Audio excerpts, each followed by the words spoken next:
Hi friends, మేమైతే ఇక పుట్టినరోజు వస్తుంది కదా, అందుకే ఇక అంతా శుభ్రం చేసుకుంటున్నాం. మేమైతే గుడికి వెళ్తాం శుక్రవారం రోజు, బాసర వెళ్తున్నాము. మొన్న ఆమె పుట్టినరోజుకి ఇట్లా పోయినాము, మళ్ళీ వీని పుట్టినరోజుకి పోవాలి కదా, అందుకే ఇదంతా దులిపేసుకొని అన్నీ విండేసుకోవాలి. బాసర అయితే వెళ్తున్నాం శుక్రవారం రోజు,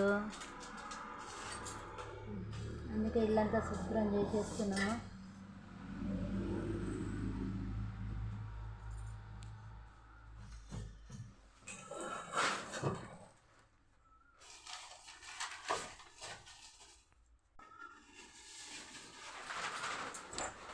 నాని కూర మాడిపోతుందా?